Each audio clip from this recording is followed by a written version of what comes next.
Thank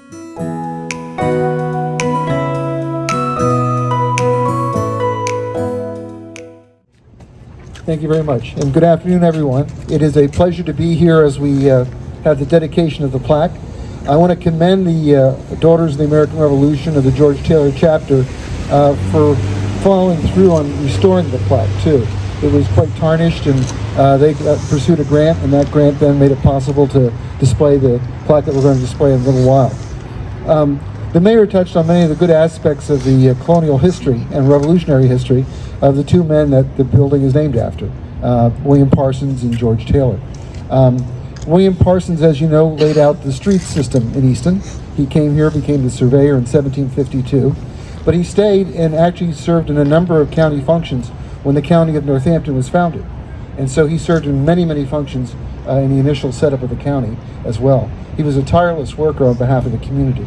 And of course, he was here during the famous Indian treaties that the mayor touched on.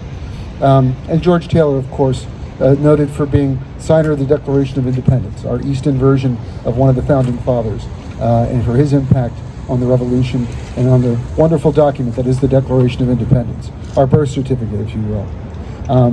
It's interesting to note, too, that George Taylor was originally buried in the cemetery that is where the parking lot is, when that was the cemetery for St. John's.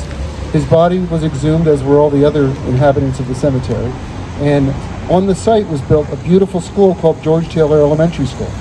Not too many people remember that because it was built in the late 19th century and it was torn down, unfortunately, during urban renewal. But it was a gorgeous brownstone building with huge oak doors and marble staircase in the interior and beautiful chandeliers and a mansard roof. It was gorgeous, and it was a shame when it came down.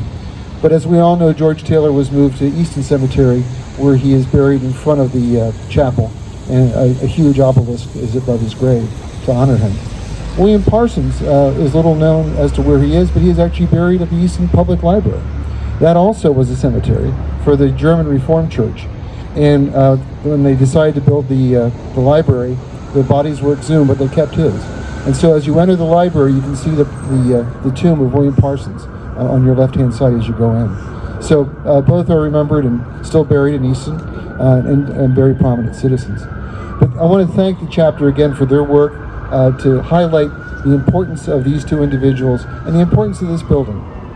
You know, you've done a tremendous job in preserving this building, and we've seen too many historic structures come down over the course of too many years in American history. But you've kept this one beautiful and in good shape, and a key reminder of our heritage and of the importance of these two individuals.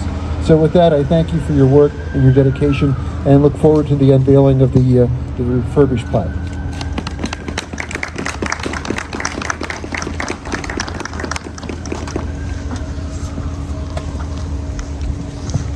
It's Christmas in January. Oops.